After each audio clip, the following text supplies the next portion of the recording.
Loba na yo to loba masolo ya mboka parce que dali importer photo solo la na peuple congolais ou bada kolanda biso na 26 provinces ya école République démocratique du Congo.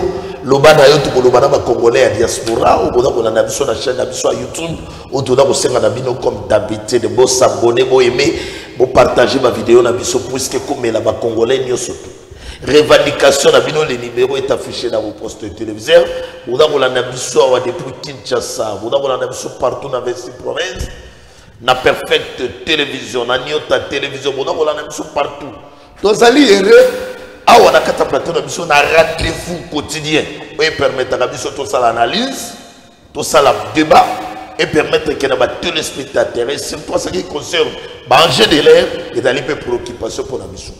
Les autres zali awa na kati ya plateau puisque ma solo ezali ebele ya kosolada bino population notamment na makambo ya mutamba o lendi biso moko tolandaki ye sorti na yo mutamba salaki wapi na institution kuna na palais de la justice to éviter soki to benga ba militant soki to benga ba membre ya cabinet to benga ba membre ya ministère to yokaki makambo alobaki. Il y a le mystère, il y a premier même à prison, il y a il y a il y a autorisation spéciale. Mais tout les allés belés, ni les allés combattre. Qu'est-ce qui se cache? Parce que mon procureur général pour la Cour de cassation, Salim Moussala Naï, a ce qui demande, il y a autorisation de poursuite dans l'Assemblée nationale. Et s'il peut battre commission, il y a l'immotion, ça qui réplique. On le dit, avant que tout ça, il va autoriser poursuite.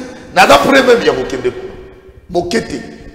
Ok, mais le loyo, on a dit qu'il y a mardi na commission. Mais lundi, on a la déclaration.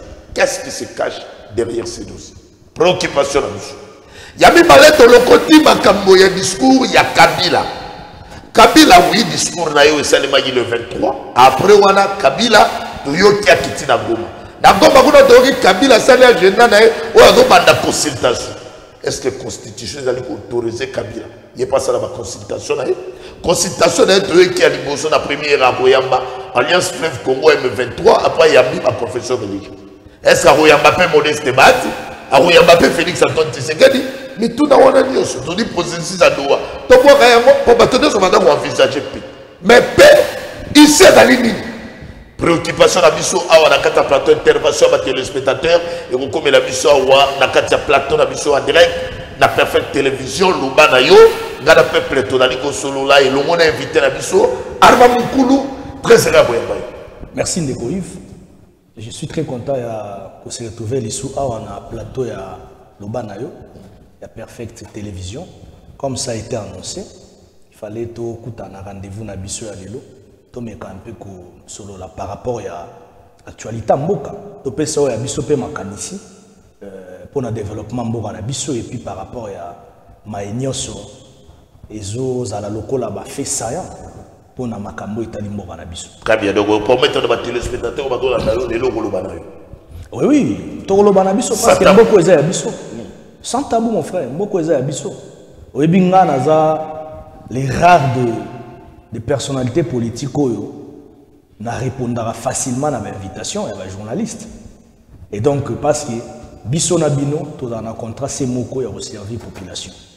Donc, en tout cas, soyez en sûr, na koloba sans tabou, émission vous allez émission mo ya polélé et puis to ko analyser ba sujet comme il faut.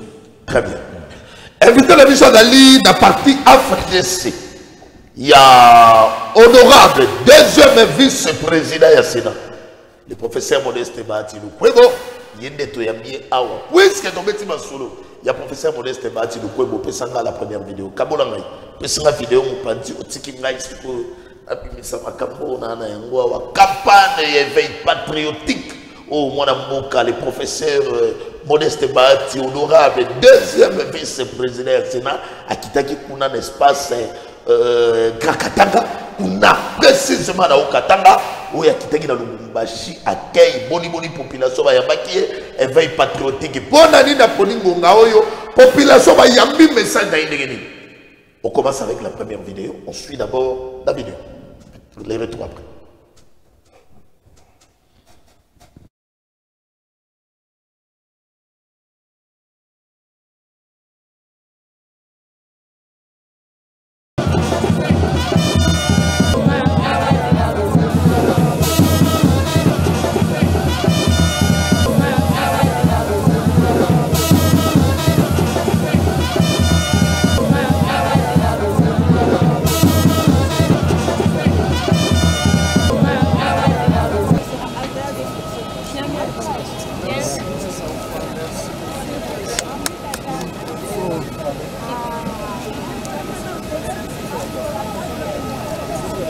Ah bah...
Porter à la connaissance des choix et des choix que ma présence ici, c'est un signe d'amour, un signe de cohésion pour démontrer que malgré qu'une bonne partie de notre territoire national est occupée aujourd'hui par les agresseurs rwandais avec les M23 et l'AFC, nous devons toujours continuer à faire confiance à notre commandant suprême, son Excellence Félix Antoine Tshisekedi Tshilombo, mais aussi à nos forces armées, mais aussi également aux Wazalendo et aux Maï qui se battent pour notre souveraineté et l'intégrité du territoire. J'avais également un rendez-vous académique et je devrais passer à l'université de Lubumbashi, mais à l'IEC Lubumbashi également. Et j'ai tenu à combiner toutes ces actions-là, mais mon séjour va être très court parce que nous avons des urgences qui nous attendent à Kinshasa, notamment tous les dossiers brûlants que vous connaissez. Voilà pourquoi je me suis dit, je viens pour soutenir et renforcer le moral de tous les Katangais, pas seulement de nos choix, mais tous les ressortissants, tous les habitants du Grand Katanga. Voilà, vous avez une image, le professeur Modeste Bat, voilà dans Lubumbashi. Je crois que tu vas commenter un tout petit peu, malgré tout sur l'intervention du professeur Modeste Bat, et c'est ça qui a posé la presse. Expliquez d'abord comment l'ambiance, comment il y a l'aéroport, voilà. Est-ce que, comment dire? Bon, il faudrait d'abord comprendre que le professeur Bat Lukwebo, à part le fait, il y a cause à la deuxième vice-président du Sénat, à sa autorité morale, il y a AFDCA, donc ils ont une très grande formation politique, donc mon identité politique. Ouais, je verrai d'ailleurs la régie, depuis ce moment dans ma image, voilà l'image à illustration. Voilà. Exactement. Et donc, j'étais en train de dire, à part le fait d'être deuxième vice-président du Sénat, il est, je dirais, le premier leader d'un grand parti politique, l'AFDC, donc le regroupement politique, l'AFDCA, mon identité politique. Et puis, il faut comprendre qu'il est professeur des universités. Donc, Azamoto a un mouvement, comme tout Congolais,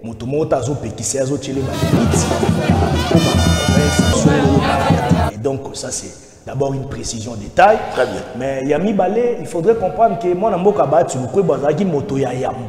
na AFDCA, comme regroupement politique, il y a lancé campagne, il y a éveil patriotique. À l'époque, à ce moment-là, c'était déjà, d'ailleurs, depuis 2022, lorsque le professeur Batou Kwebo a lancé une campagne, il y a éveil patriotique, une mobilisation générale, bon, bandeko mingi, bazagina ya bolala, ngana mona ngo ezala ki faute na bangote, mais peut-être bandeko zela ba moment mba mususu ma moment opportunisme biloko moka bon pour peut-être bako taper na logique wana ya mwana mboka bati. Mais ya bandaki ont déjà bien avant. Biso to bandaki yango na 2022, au bon mona ba image bandeko kita même na ba Goma, ba Bukavu, o ya bandaki ko sala sensibilisation ya makasi et puis na ba fédération na biso nyonso to ande da ko sala. Et donc c'est la suite logique la campagne d'éveil patriotique, na mobilisation générale pour éveiller la population par rapport à Marambo et Zoleka. Na est Mboka na biso, mais aussi na ba parti mosusu ya Mboka na biso logo la ba Ituri, logo la ba Grand Bandundu, notamment pour na volobaka te Mambo Zoleka na Goma na Bukavu. Et donc ça veut dire que la suite logique de na lobby ya campagne autobandaka déjà, mais moi na Mboka voilà bati kwebo a continuer yango cette fois-ci toponaki ezala au Katanga précisément na Lubumbashi, c'est la raison pour laquelle Bomoni a quitté na Lubumbashi d'abord pour un peu réarmer la population lochoise et donc la population à Lushimobimba au Katanga d'une manière générale, mais dans Lubumbashi pour réarmer bango moralement par rapport à défi moneno tozana ngo ya sécurité en Mboka surtout aux salles est ya Mboka na biso et donc pour na kolakisa ba Mboka d'une manière générale la population nyonso ya Congo mais na kati ya au Katanga qui il faut tous avoir conscience. Sur la même interview il faut tous avoir conscience. Ça veut dire Mboka oyo mwana Mboka ba tatali si que Mboko eza Mboka na biso. Ça dit tous aya kolala te tous aya kotelema. Parce que makambo ezo sala mawana comme insécurité ou ezo et botoli biso Goma Bukavu na ba côté mosusu ne ba dongolo miso bazo pusana ezali Mboka na biso. Bazo ko boma baza ko violer baza ko piller ezala bomengo na biso ezala na bato à vie humaine mais bango mo de balo effectivement kokanga biloko donc même les vous modeste bat alors même victime ya ba bien na yo bakanga na ebisio mon frère azali le seul et l'unique o azali les grands victimes ya côté wana kuno to bengi kwa ya est ezapena ba notable mususu ya kwa wana mais nous on se pose la question ezapona ni point lingi Félix mais oui évidemment parce qu'il est avec les chefs de l'état c'est clair est-ce que nous ça que va reconnaître un mot que bati le point bolé là dans tomber victime au bien na kangami parce que loyauté na avec fidélité mais ça loyauté na fidélité est-ce que nous sacré va reconnaître mais ça c'est reconnaître ça c'est maintenant la question tout moi na boka Félix yé boka pour reconnaître voilà ce que la question ils ont nécessité conscience collective dans la union sacrée de la nation parce que les plus grands notables ya point oh, pour investir na point parce que professeur Batukwebo a investi ça na Congo. Il n'a pas investi ailleurs, babisika ya komata maloko bato mosusu. Ba bien ailleurs, bazo piller, bazo saccager. Mais la plus grande chose de ça la professeur la perte en vie humaine. Bandeko na yo bazo kufa kuna parce que le professeur Batukwebo aza motoyo motolo na ye utikuna na est précisément na Bukavu ba côté wana nyonso kuna ba kabare koso aza moto ba walungu aza moto yo auti kuna aza ressortissant kuna base électorale na eza kuna fief électorale na eza kuna ba ponaka ye baza kuna o ba komisaka ye bati yo azali lelo koloko la grand ngolo notabilité na eza kuna ça dit choko azali nango eza ndenge mona bato mosusu te donc azota la kutu ba bien na été ndenge bazo piller ça la bendisi lui n'est pas dans ça. Parce que ce que ça pour na bomengo ya mukilo pour ça ba tu kwebo aza moto boyebi milité na ye lui n'est pas dans ça mais ça bateau bazo kufa kuna chaque jour ndenge ba atrocité ezo salama alors tant au moni ba piller biloko na ye to mona ki yango tozo mi tout na question pourquoi azo piller ka ye pourquoi azo bomaka ka bandeko na ye pourquoi ezo salama kaka likolo ya biloko ya professeur ba tu kwebo na ba investir c'est pour dire que les agresseurs ont finalement compris ba comprendre que les indicateurs de terrain, ils ont réalisé clairement que le professeur Batou Kwebo aza loyal, atikali fidèle dans le Kotamboka. Contrairement à Bani Sousso, on a même des déclarations, une attitude, même dans la institution, même dans le parlement, on a un mouvement. Le professeur Batou Kwebo aujourd'hui a prouvé suffisamment, bien que l'atrocité mingi, au AFDC, te connaître, même préjudice mingo, te connaître sur le plan politique.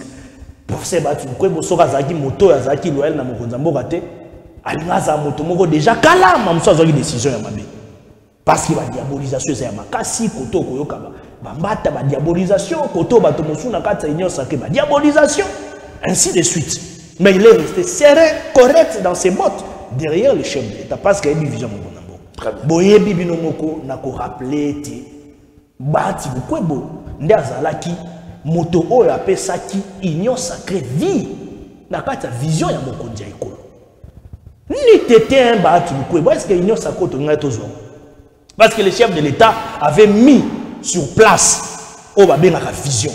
Mais il fallait motomoko azwa vision en apporter avec tous les risques. C'était battu le quoi bon. Et donc il ne faut pas trop ça na ramarambo. Merci donc ça veut dire qu'on est qui campagne l'éveil patriotique. Voilà. Il pensait battu le quoi bon. Parce que il va passer dans ma brevet ou dans le Bombashi. Bon, brevet pas ça qui est déjà voilà exactement rappelé on appelle le Romousou c'est ali quand on a cadre ya prouesse parce que ndeko if nga lelo na goma ko benga brevet na Kinshasa ça qui na Kinshasa a pas assistant parlementaire collectif il y a assistant parlementaire donc il y a la législature mise il y a une législature deuxième législature la troisième législature après avoir analysé quota la législature nyonso et les cas qui première législature deuxième législature troisième législature na niveau il y a parlement mais dans la chambre haute il y a parlement autobengi sénat ba assistant parlementaire wana il y a des députés provinciaux il y a des députés nationaux il y a des sénateurs ba ça qui vraiment ensemble ba analyser ba se rendre compte que les professeurs ba tu quoi ba moto à se distinguer na ba prouesse na excellence na autobenga ka ba capacité intellectuelle il y a l'icolo et puis na ba compétence ma potentialité managériale ya makasi na kati ya troisième législature na Sénat na humanisme na ye na traitement na ye ndenga pesa ki ba assistant parlementaire bon moi vie à régulariser qui situation ba assistant parlementaire ba koma ki considérer lokola bato ou to ka le bande ko sala mate ba e ko tala esu ba pourrait soit sala ki na kati ya Sénat lokola ko quadrupler ba salaire lokola ko longola mangamba ba N na Sénat lokola ko pesa bandeko na biso ba ina Sénat lelo ba bisika ya malamu to bo pito na ba contrat na bo pito ya malamu pona ko ba soins médicaux de qualité ba makambo ya ba loko ya sika na ba matériel apesa ki na ka ba outil de travail na Sénat makambo ya sala ki même ya ko sa ba liaison avec formation centre de liaison d'information entre l'Assemblée provinciale na Sénat ici à Kinshasa et donc tout cela et ça le là un atout majeur il y a qui ça été mon amour à battre le kwebo azali l'unique et le seul où azali na 30 tonnes à rangwana na niveau ya Sénat où ya tikali ko sala so comme okete makambania kunya onere to ka battu chose na nationale za Sénat parce que même gestion ya battu le kwebo na Sénat ezaki gestion moko je vous dis très correct gestion moko saine to tikala ko yoka to mbongo ebungi rapport bané ko sama malamu na chaque séance na ndenge conformément na mibeko ya règlement intérieur to tikala ko yoka kuna to questeur à lobby boya pesi rapport mabe et salamati battu le kwebo joua même na ba indice ya ba finance publique ya makasi ba indicateur ba finance publique ya makasi pona ko pesa bandeko na biso ba benga 13e mois mais o biso to benga ngo esalaka mingi moi mike o ba pesa bandeko na biso pona makambo etalaka ba bonne année ainsi de suite or etikala ko sala matin avant ba tu kwebo akoma na kata très bien makambo ya ba syndicaliste ba lobaka à l'époque bango moko ouvertement publiquement ba lobaka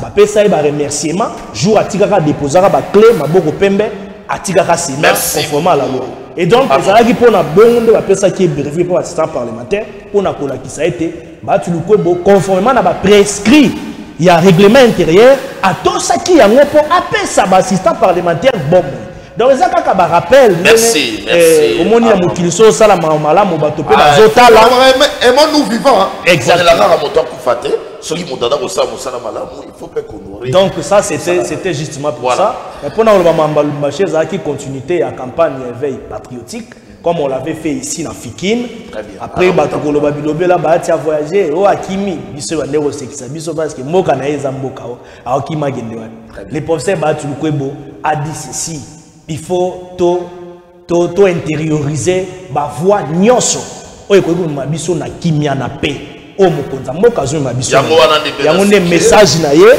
amemaki kuna na Lubumbashi pona koyebisa ba imboka ya Lubumbashi ya okatanga ke mokonza mboka tiki bango te bacha nkumu ya ekolo poa bacha nkumu ya ekolo maboko ba soutenir le chef de l'état son excellence Félix Tshisekedi na ma nyonso azosala eza pona kimia eza na est mboka na biso parce que mabelo eza ya biso donc bomengo eza ya biso na il faut to profiter na yango badongolo misu makambo ezoleka na est ekosila mwana mboka bati en fait azongisi espoir na population ya okatanga na kati ya campagne ya éveil patriotique mais aza pas enseignant comme vous le savez, dans le grand professeur des universités, à la Awa, et à Libanda, à l'écart qui peut faire qu'il n'est pas na yesse, à mes campés kota la paix makambo et tali qui est là, si kuna na katika tipe ya yesse, à mes campés kota la base na biso ya FDCA ya Okatanga, au pe bazaki na Lubumbashi. Et donc c'était en fait un échange, il y a convivialité politique entre moi et Mboka Bati Lukwebo.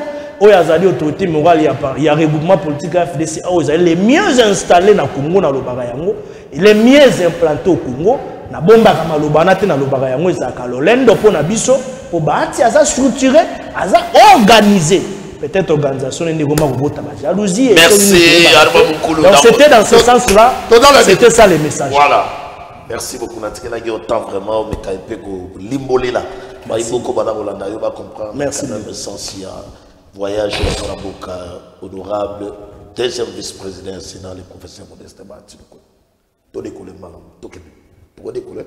Oui, on peut décoller. Très bien. Puisque le Beli Makamou y avait patriotique, restons maintenant dans une affaire qui fait tellement tant de bruit. Ça m'a dit discours à Kabila, la présence na yo va nous dans la Goma. Le long mercredi, va nous dévoiler l'agenda na yo. On a la consultation na yo, on a la koyamba bato. Banana no yambi bananga alliance Fleuve Congo M23. Ayambi confession religieuse, ainsi de suite. Tant qu'on a dit discours, tant qu'on a dit Kabila dans la Goma, tant qu'on a dit Kabila dans la consultation, est-ce que Bino FDC, au PC déjà position à Bino, tout Kolombango est accueilli à Arma, Mokulu, mon invité, pour analyser tant qu'on a la politique. Non, en tout cas, ce que je vais mettre ici comme point de vue n'engage pas mon regroupement politique, n'engage ni non plus mon parti politique, la FDCA. Sinon, ça n'engage que moi. Ici, je vais analyser comme un Congolais, sérieux, un patriote, un citoyen, où il y a un mboka, où il y a occupé, où ça l'analyse par rapport à l'actualité, où il y a ma BO par rapport à l'ancien président de la République. Mais tant que dans la même logique, mais tout en entrant dans la pensée, il y a autorité morale à FDC. Parce que ma campagne est la taille. On a repensé par rapport au discours à Kabila, par rapport à la présence, par rapport à l'agenda. Non, les choses sont purement et tout à fait claires par rapport à mon parti politique, la FDC. L'honorable Bati Lukwebo est avec le président de la République. Donc la FDCA, mon regroupement politique, nous sommes avec le chef de l'État. L'honorable Bati l'a rappelé à plusieurs reprises que des marchiens sont au Konzambora Bozoa, le colo côté chef de l'État Kocha, n'est si Kabiso Torosal. Et donc moi je ne peux pas... Comment Batisekediste, tu es allié? Non, moi je ne suis pas tisekediste. Okay. Je préfère qu'on m'appelle Baptiste. Mais nous sommes des alliés. Non. Non, s'il vous plaît, Armand Moukou. Les lois ne sont pas tisekedistes. Tu es un tisekediste. Est-ce que vous pouvez dire et nous lien à bino na kosangisa bino na tisekedi lelo yo beka kolibole la lien aux sangisa biso lelo na je dirais l'UDPS parce que le président de la République sur le plan constitutionnel il dépasse même le parti politique hein? Lien aux sangisa biso na UDPS le parti phare au pouvoir la première force politique l'UDPS parce que biso dans la FDC dans la deuxième force politique. Ils allient gestion commune, il y a Mboka et puis intérêt à la Congolais. Les autres Chabiso, en tout cas, dans le même pied d'égalité, les autres Salakitos à l'ensemble pour la cogestion, il y a Mboka, pour la cogestion, il y a Koluka Nengenini qui travaille pour l'école. Non, à l'époque, les professeurs Bati Lukwebo drainaient des grandes masses comme toujours. C'était toujours un grand leader d'une grande formation politique, AFDC. Pour nous rappeler même dans la société civile, Boébi. Justement, il y a FCC, parce qu'il a donc ça veut dire que Pour nous, comme on a professeur Batou Lukwebo, à côté, même à l'époque, il y a régime Yakala, ce n'était pas un cadeau. Et ça qui peut-être que Yaka, on a makasi, tout travail, non. C'était parce que Bati représentait toujours quelque chose. Oui. Parce que Bati avait un apport inlassable. On a gestion, il y a Mboka, c'est moment là. Il y a ancien régime, il y a Mboka Nabiso, ancien régime politique à Mboka Nabiso. Donc c'est parce que Bati pesait, c'est parce que Bati représentait une grande force. Vous comprenez? Il y a des limites avec les pouvoirs. Et attendez, Nazoya. Oui. C'était juste pour ça. Donc les gens qui étaient dans lien moko et à l'éternel, les bandits qui attaché le président Bati dans l'ancien régime, comme pour dire qu'il n'a jamais été kabiliste. Bati n'a jamais été kabiliste.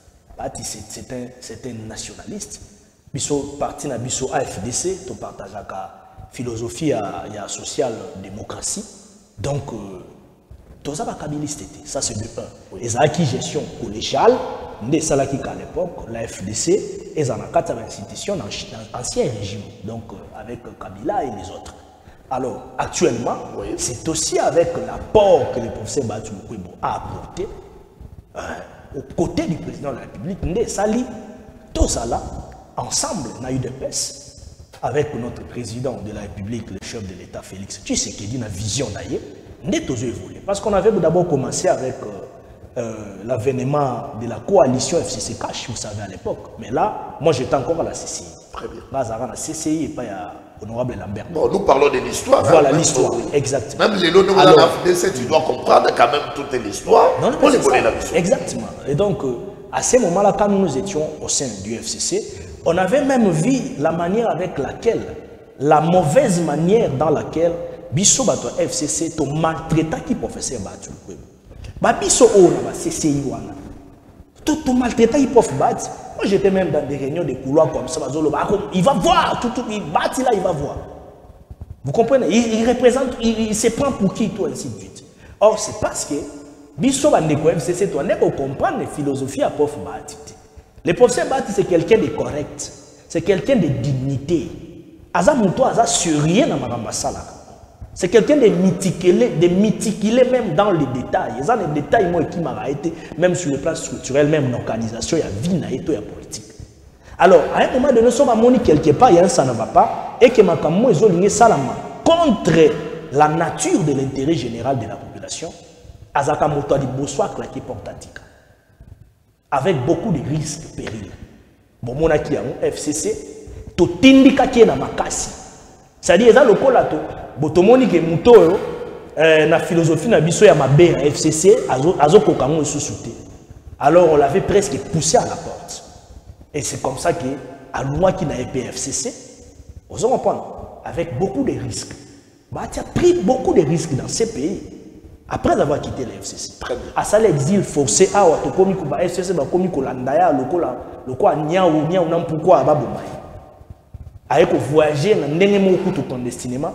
Il y a un exil forcé à Bruxelles. À sa opposition, force opposition, il y a ma casse pendant un laps de temps. Alors, comprenant la philosophie du président Félix Tshisekedi, Bati a pris les risques. Le professeur Bati a pris les risques. À l'époque, on a cessé dans les on a été une fois avec Thierry Moseni pour se parler. Ça, je vous divulgue. Thierry Moseni pas tout n'inga lobby à moi. Est-ce que madame prof Bati a comprendre le risque, le danger? Batunabi soit FCC sur la mitère, ma bébako salem, bako bomai. Est-ce que réponse sur ma précédente FCC? Attendez, s'il vous plaît. Ah, on a envie d'abord relancer, hein? Tout qui est dans votre tigo sur Benate ou Tamingi, et dans Colombie, on a relancé question. Risque est en soi qui n'est FCC. Façon, il y a traitement dans les maltraité. Est-ce que les lots, comparativement à l'Union 5? Est-ce qu'il y a idem ou bien il y a une distinction? Sur une distinction, il y a quoi? Sur une idem, il y a des équipements qui ont tous les deux dans mon lit. Non, je n'aimerais pas beaucoup commenter pour ne pas créer trop de polémique, mais on peut se répondre sinon. Allez-y. On continue. Alors, comprenant la philosophie du président Tshisekedi à ce moment-là, de déboulonner les FCC Cash, pour mettre en place une nouvelle vision dénommée Union sacrée de la nation. Alors, le président Tshisekedi autour de lui avait beaucoup des hésitations. Ça, c'est que je vous dis, allez vérifier. voyant Kabila, voyant le PPRD, voyant FCC, Babilo Kaba Yemei à lobby et les Kagi les Kakiawa, oh ne nous intimidez pas, Babilo Union sur les Kakiwana. Déjà les gens avaient peur. Vous comprenez un peu? C'est le rôle à mythe. Moko Ezaki na Kati ya Bahati. Ndi la Mokaki. Pour sauver les pays, c'est pour sauver la navire Félix Tshisekedi. Voilà. Bahati a pris ces risques-là. Donc quel est le moment? Nana le barango parce que nana vivre moment wana moment ngana zaki na FCC. Coup de chapeau. Moi j'étais encore au FCC na CCI. Pas mal. Tu dois reconnaître. Et les gens critiquent et les gens critiquaient même la démarche. Tu dois reconnaître. Abandi ba manœuvre wana bandi ba démarche. Na yebi kodo ki mangai. Tu dois reconnaître le départ. Départ il y a professeur Modeste Bahati et fragilisé Kabila. Et qui n'a pas de coup de pouce. Exactement. Tu dois reconnaître. Exactement. Dans le sala distinction entre Oyazwa qui est dans la FCC. Là où le là dans l'union sacrée. Est-ce que dans l'idée ou bien quand même le côté l'union sacrée d'un peu. Non. Nabi n'a répondre. Pour nous répondre. Ça il peut répondre. C'est là tu kana poussa na muké mais n'a répondre. Tu kana poussa. On a mis tout de belé. Na toujours quand ma belé oui na zo. Toko ta ma belé. Tu kana poussa na muké après na répondre. N'aime non mais on mena vous melate. Alors, tant que professeur Bahati Lukwebo a zima tout na maboko. Le président Tshisekedi l'a fait confiance. Ndé à côté terrain. Papa, union sacrée et tchap. Vous allez remarquer que dans le premier mandat à Mokonzamboka, il y avait de l'ordre. Juste. Il y avait du calme même sur le plan politique. Même partage, il y a ma quota, il y a l'institution. D'ailleurs, c'est une méthode informateur. Effectivement. Voilà.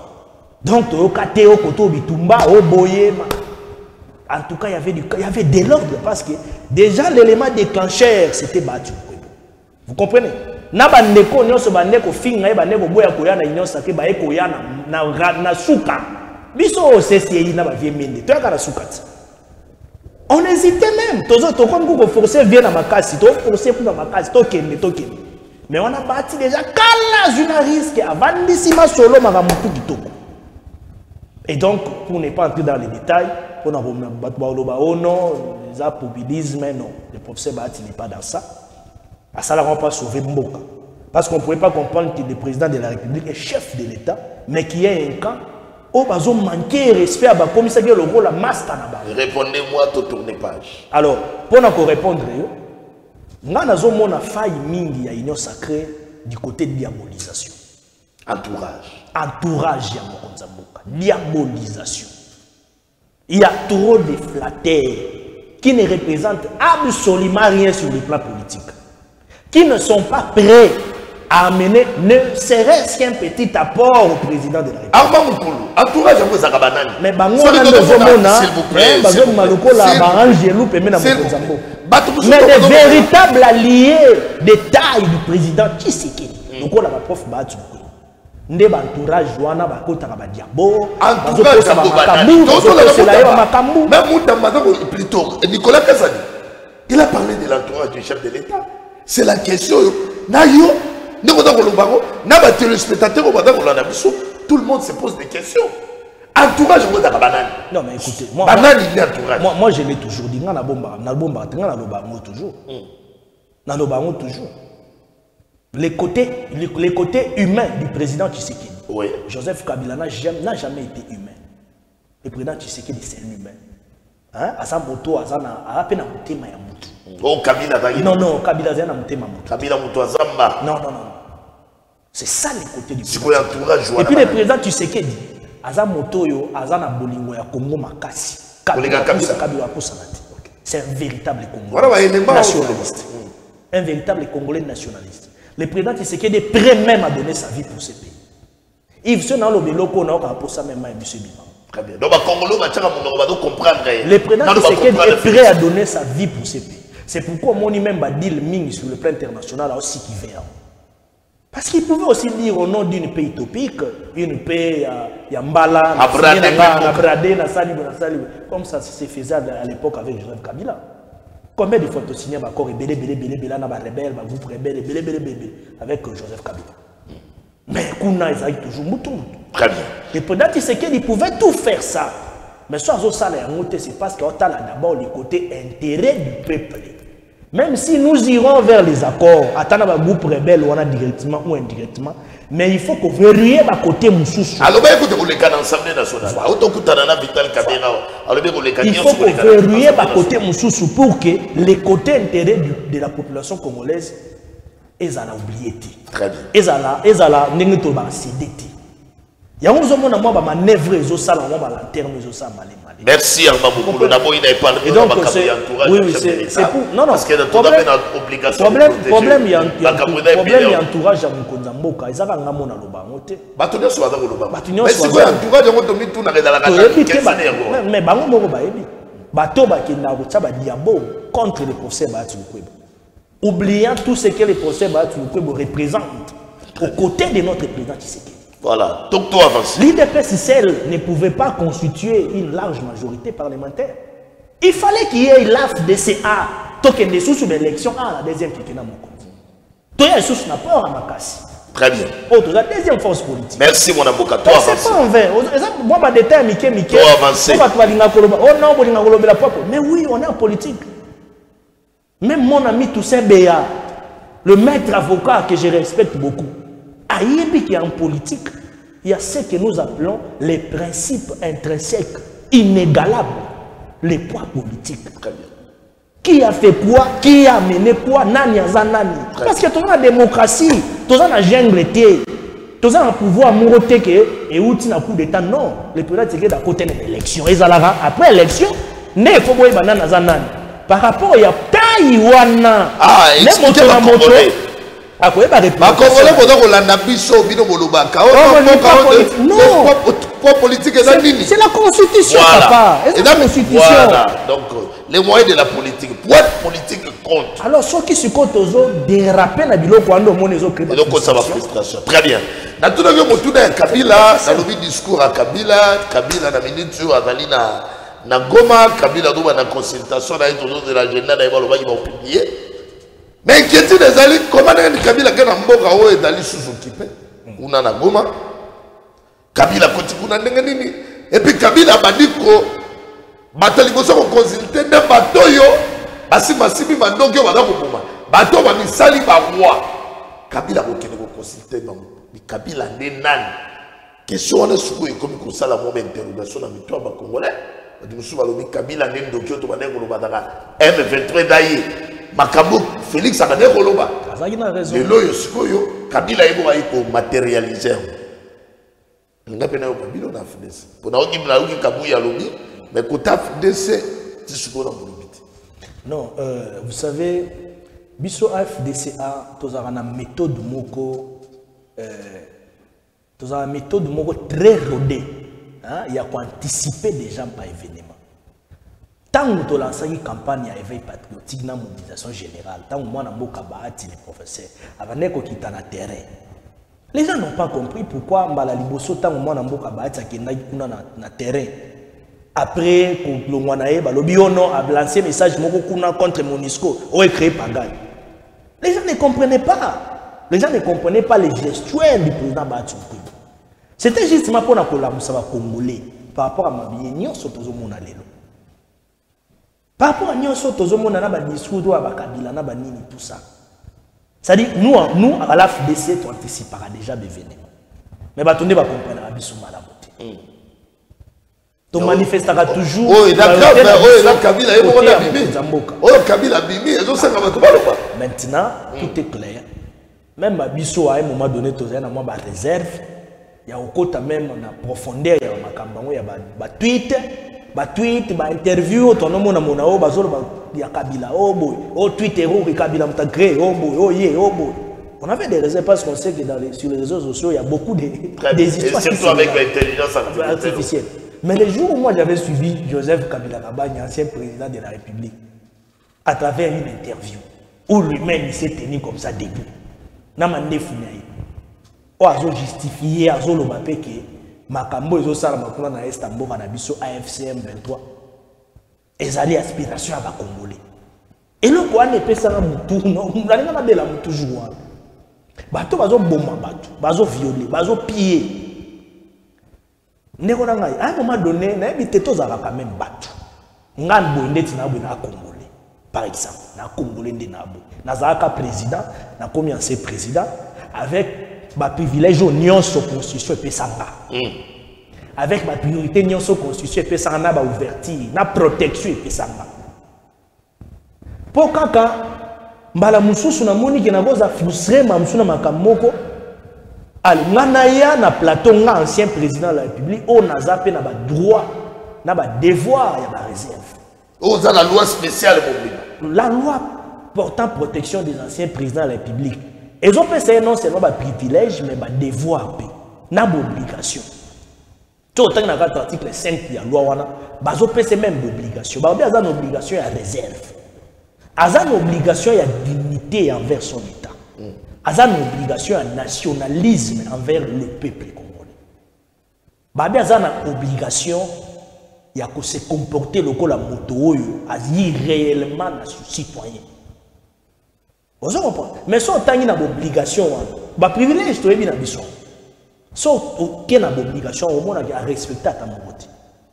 Un ancien président de la République est considéré comme moto azali na mwandambu ya bibliothèque ya mboka na kata moto pe na kata bomo inaye moto azali na ba devoir oyo akoki koloba loba lokola moto pamba pamba ti non mais ya bangi le tribunal populaire et zela comment ndenge ni tiki ko kaboya tika kambuka na exaoyote moke kobi boya wa kati classe akoki koloba lokola chef ya ba groupe rebelle ti un ancien président de la République.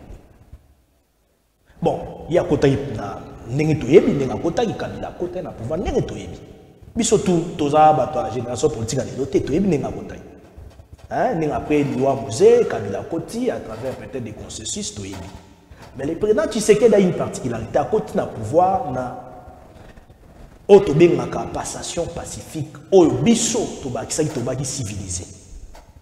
Entre un président, un ancien président, un président sortant et entrant des présidents Tshisekedi. Donc Kabila Moto, il fallait qu'il, au regard même, il y a un système politique, oh, il y a Tiki, il devrait se comporter en responsable. Kabila prouvait à la face du monde entier qu'il est irresponsable. Approuver la face du monde entier qu'il a Congo. Azomona ndebe intérêt na yé. Mais si on a consultation. Consultation à Nini, il y a un président de la République.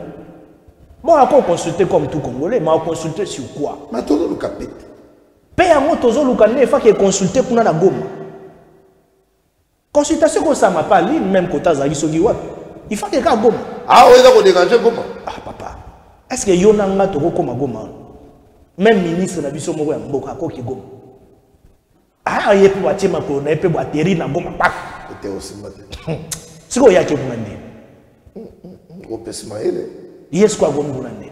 Donc la réponse est claire. Mais la réponse est claire. Tout ce que le président Tshisekedi avait dit ici va finir kaye awa. Yango comme au monde. Nous les autres ça n'a pas si peu parce que Kabila ne mutabimaki na pouvoir pour pouvoir Tshisekedi à côté. Bonjour à Emile Senko. La consultation là. Non, là moi ça ne m'engage pas. Senko, les confessions religieuses. Oui, ce qu'il y a non, les églises en tout cas, bazara sans frontières. L'église bazara sans frontières. C'est pourquoi mon ara, vos adversaires politiques, mais vous semblez l'église non. Pasteur a consulté, ou a consulté peu. Bazara sans frontières. Ngana bo pekisate ke o soga ya masenko quoi, je sais pas. O fayulu akeko. En tout cas, je ne suis pas dans la polémique. Soga ya mafayulu, senko. Mais modeste mais je doute fort que ndenge na yebeli président Jean-Marc Kabunda Ndenge na yebeli grand esprit wana qui a joué ma colonel qui n'est pas Kabila ya ba, je doute fort. Mais opposant musu na yebiti. Ça je sais pas. Même modeste bati pour les kakutuke. Papa, est-ce que ngande na zaboué na koya oleka la télévision pour nando yebiso makamoko boya nzele za. Mais ce que d'aller à la quête de paix. Le professeur Batou Lukwebo est à côté du président Tshisekedi. Oui. Nous sommes dans l'union sacrée de la nation. Nous constituons un noyau. Nous sommes la majorité au pouvoir. Ok? Donc le président Batou Lukwebo, le professeur, Azana président Tshisekedi. Il y a que ça là. Oh, le président Tshisekedi a coupé sa part. Très bien. Il y a que ça. Aobima en dehors Il y a le colo et après date sécurité. Ça, il faut oublier. Donc Congolais il est avec le chef de l'État. Congolais Azana le colomo koto mususu boité le roi ba mususu. C'est prouvé. Actuellement, c'est déjà prouvé. OK. Congolais Rolanda ba on peut sa crédit na consultation. Ah mais papa, on peut ça va pas son crédit na nini. Et là mutu oyo azokende côté bato bazoboma ndeko na bino. Yé moko asalele on a ba interview, asalele on a na discours mobimba 45 minutes à 45 minutes après sur 12 points na 12 points na contradiction na kati. Kabila lobby ni démocratie et ça ya okufa liberté d'expression ça tribalisme. Mon cher ami, le tribalisme d'ailleurs c'est le mot na ngokota na mingi parce que le tribalisme c'est une notion très vague et vaste. Pour nous côté na ba détails qu'on va expliquer à moi ça peut nous pas vraiment. Mais régime là dans la leçon bon tout que les gars après régime ya Kabila dans la leçon et couper ça dans le régime à Félix. Non mais il y en a pas. Quelle leçon? Nous on était ici avec Joël Kabila. Bakacho banoka ngaka batoire bakacho. Aujourd'hui l'ANR est modernisé. Lelo ANR est comme modernisé. ANR est comme na norme internationale. ANR est comme na ndenge tolobaka na ba critères où esengela kezala pour nous respecter les droits humains. Mais à l'époque nous savons comment on peut chasser même les opposants ici. Comment ezala que le même likama Kabila mukeka kabozo bima même badaba ramasa kyokala. Mais aujourd'hui nous voyons quand même il y a la liberté d'expression. Mais cela ne nous empêche à rien, il y a quoi encourager justice, c'est ça Moussa. Très bien. Ouais. Et donc moi je pense qu'il n'y a pas match. Il n'y a pas match. Mais seulement que discours au Kabila à Salaki, biso siko na niveau union sacrée, il faut tous avoir conscience. Tous avoir conscience parce que apparemment profiter na moi faiblesse na biso monsieur Miké. Alors mais yango pas ba dikolo. Nda komi ko. Kabila pena siki to ke blague pas na wikolo ba. Akolo bati. Mais ce Kabila lobby est fait quelque part. Moi ba défaillance dans la catégorie. Profiter na moi faiblesse na biso ya ba mauvaise gestion, mauvaise gouvernance, pas de gauche à droite. Ba biloko moka bongo na profiter nango. Asali nini azu yango ale abaloli yango achango parmi babiloko na yalo. Est-ce que batongo igno ça? Mais réalité Kabila ne peut pas parler. Parce que yeba que Kabila butu Kabila va goloba. Ça c'est vrai. Et ça peut pas parler boyo bakisi ya bakasi. Ce Kabila lobi.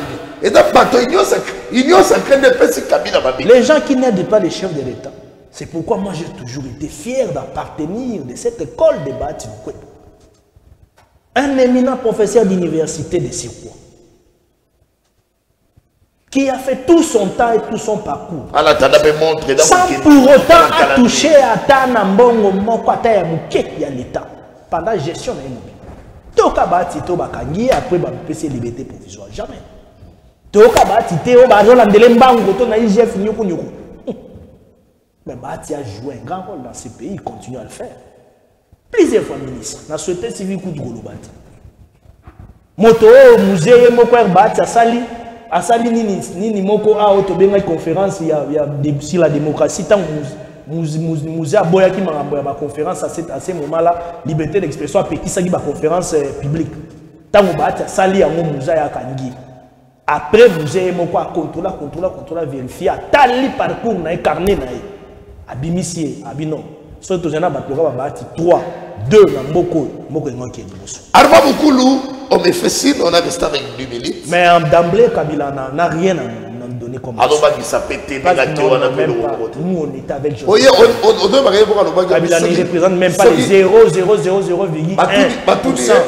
Face, il y a prédat Tshisekedi Naba, Makambo, Nenge, Tozo Kumbe Namboka. Devant la presse. C'est vrai, nous devons améliorer, nous, l'union sacrée. Parce que nous sommes rationnels, nous devons améliorer. Nous avons raté Moutouya, nous sommes bien. Nous devons améliorer. Très bien. C'est par là qu'on a même bisoy, toza batoy, tozo beta tolo, tozo beta c'était mingi na motoyo, ba bengi Willy Bakonga. Parce que ce qui na kati a épesté de monangai. Willy Bakonga a intégré la philosophie du président Tshisekedi. Il y a qu'on matérialiser gratuité l'enseignement. Les premiers architectes de la vision. De la première vision de Félix Antoine Tshisekedi. Les premiers architectes de la vision de la gratuité de l'enseignement initié par le président Antoine Tshisekedi Tshilombo s'appelle Willy Bakonga. Et c'est le président Tshisekedi qui avait signé l'ordonnance pour qu'il soit ministre de l'EPST. À Salipé Boulonaï. À Koti. Et on a matérialisé. Voilà. Alors, Ngayo, Léon Linga, peut-être que c'est qu'il même dans le gouvernement ou il y a l'Union nationale. Nous avons besoin de vertébrés qui ne viendront pas passer à la stage professionnel dans le cadre il y a un ministère de l'enseignement. Tout ça, c'était quoi? La jalousie, l'acharnement contre Cabal monté. Bakosele makambo alibi au million. Mutata mona million qui est dans le Bozabinde. Et pratiquement homme d'État. Atika homme d'État. Aloba et l'autre loyal. Voilà, c'était l'exemple. Bakong alobi et l'autre côté. Avant Nikimia. C'était un ancien maïma. Il pouvait être ici à l'Obi, non, on a commis frustré, dans ses rebelles, à qui a rejoint maintenant. Mais il n'a pas fait. Voilà des gens qu'il faut. Un homme d'État. Un homme d'État. Tout le monde n'a pas de télévision. Les bâtonniers, les œuvres. C'est un combat de vérité. Moi, je ne suis pas crucifié, après, voilà. Fictif, mon solo même même EPST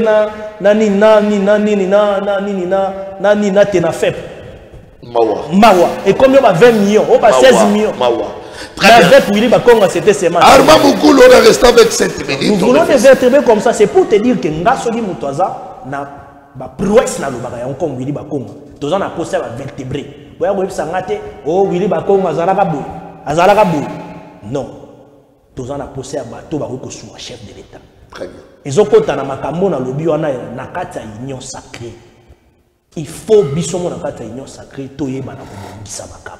Voilà, union sacrée faut toyeba kobongisa makambo. To metano masolo ya légende pour na ministère de la justice. Est-ce que Constant Moutamba la légende? Non. Moi j'ai un regret. Dans un regret moko. En tout cas, ça n'engage que moi. Je me réserve pour Nalobana Kotapana Kati parce que, de un, d'abord, l'excellence Mineta Constant Moutamba, c'est un ami de notre génération. Hein? Ça, il faut le reconnaître. Jeune, vraiment de notre génération. La génération Nabiso, Nabino, Maître Toussaint Béa, Nétosa politique, Tozo Potana, Bande, on a vu Ben. Donc, Tosa génération Moko, la politique. À mon avis, un moment, vous checkez pour venir communiquer. Ah, tu checkez pour, mais. Et après, à solliciter Bisso bien. Ngazara clair. Ah, papa. Mais la communication, c'est l'argent. Mais il est ministre, on les paye chaque fin du mois. Est-ce qu'il pouvait se permettre de nous appeler, nous, les grandes figures, communicateurs à Makash, Logo, la Bingaïbo, on nous envoie $100 à la fin? Ok. Vous trouvez ça normal? Non, c'était pour expliciter par rapport à dossier à Makambouya. Il y a présumé détournement, il y a 19 millions 800 000, il y a prison. Oui. Il avait mis à notre disposition des éléments contraires par rapport à Mambozo, dans les réseaux sociaux. Et comme écoute, ils ont dit lire et zoom Mikolote. Non, nous on avait fait une déclaration pour qu'on l'avait imaginé. La déclaration est suffisante. Il y a beaucoup de choses à lobby dans l'île. Il y a beaucoup de ministères. Il y a beaucoup de procureur général après la Cour de cassation. Non, moi je n'avais. Non, conflit na moi je suis un. Moi, dans le conflit, il y a un problème. Les procureurs généraux après la Cour de cassation. À la recherche, on a mon procureur général à Fongoli dossier. Oui. Alors moi je ne peux pas commenter. Et là, complot? Non, je sais pas. Ça, ça, moi je ne peux pas commenter. Namboka Oyo. Ngai nazo insister kaka. Ministre de la Justice, ça a poursuivi par la justice. Bon, Eza Mibeko. Très bien. Eza Mibeko. Que la justice fasse son travail. Je pense qu'il y aura un moment donné, il y aura un juste millier et on s'est créé. Déclaration d'Ayoana, les gars défier institution pour les tribunaux. Déclaration. Oh, mon qui a dans ça. Tout ça. Alors, il y a une autorisation spéciale de chef de l'État. Non, ça, je ne m'irai pas trop commenter. Vous savez, il y a certaines personnes qui sont conflictuelles. On peut commenter, nous sommes des hommes d'État. Nous avons commenté, surtout que nous avons justice et ça. Vous êtes d'État? Bon, ça, je ne sais pas. C'est à la population de juger. Moi, je peux pas parler à sa place. Mais seulement, moi, Armand Moukoulou, je suis en tout cas très déçu. Naza très déçu dans le comportement, il y a un militaire de justice. Ndenge Azwa Kibiso, sans considération. Nous sommes des figures de poids dans ces pays. Ce que Nzambi alingaki toza ba ministre mais tokoma ba ministre kala parce que expérience toza na plusieurs fois ba conseiller na ba cabinet. Donc boza na kanda ya mo sundoli assisa na bakamuna e. Non, ya ba sundola yete, ko sundola yete. Na bozo lo ba sous terme. Non, mais na ko lo ba ndenge ni papa. Moi quand je viens ici, je paye mes carburants na tamboli na ya na eka. Mais ça pour la bundela inyo ça. Non non, tangu na robima awa ba ndeko na nga ba technicien to yebi ndenge to saka na bango ndeko Yves Loama un responsable comme toi, tu as carburant, tu as ça l'émission. Après, na lobel moutou bien, tu as télé ni boina ba yoka, junior ba koki. Armand Moukou, Yvon Ya, nani suto zaki na bango. Et maître Eli Beni Kamale, Gaston Pia. Tu as ça na banane. Tu as qui moi ba mdeko belle ba figure de poids. Il faut tomber banaka, to se respectaka. Même si quelqu'un est ministre, mais exactement comme un premier ministre, il faut. On a besoin de $100, même carburant, on a full et kokate. On a besoin de $100. Ce qui appelle ça qui koleka et qui balia qui, comme ça message est comme il est aïeba. Donc nous étions plus de 25 personnes. Quand vous envoyez $2 000 américains, pour qu'on fasse quoi avec ça? Très bien. Donc le bon maka konde lukeli maka. Comment qu'on fasse quoi avec ça? Nous avons fait une déclaration politique parce que on a estimé que Aza ministre Aza jeune, Aza motoyo, toka ipena na makamute ke yo aiba ou quoi toka ina ngonante. To estimé que makambo a tchaki na disposition na biso comme élément, ezaki be élément moko ya malamu pour na ko laver imaginer par rapport ya biloko ya ndolo ba na réseaux sociaux. Là, c'était d'abord non, c'était à travers notre ami Yvon Yanga. Donc, Moutamba Bengi Mokonabi. Effectivement. Et puis, sur place, quand nous sommes allés les mêmes jours là, sur place, avant de nous recevoir, Rabando Bongisanam Pouba Yamba, Biso Gaston Pan a plaqué et puis on est monté. Ça dit, nous avons parlé avec lui. Bon, nous on avait compris parce que ça le roi moto, bazo bambele makambu, c'est makambu. Mon agibiso comme communicateur, il y a régime, il y a union sacrée. Pour tout l'avait imaginé. Ça c'est pas un péché. On est à ça qui péché. C'est tout à fait normal. Comme d'autres amis aussi le font à cause d'un problème à ébiquer. Bino boza ba communicateur, beaucoup sungaye pour elongina bino na malobana bino et impacté. Et on l'a fait, on a fait une déclaration à Mafalang d'ailleurs, à Mafalang. Une déclaration, on a fait début une déclaration, Junior Baokela qui a dit ça.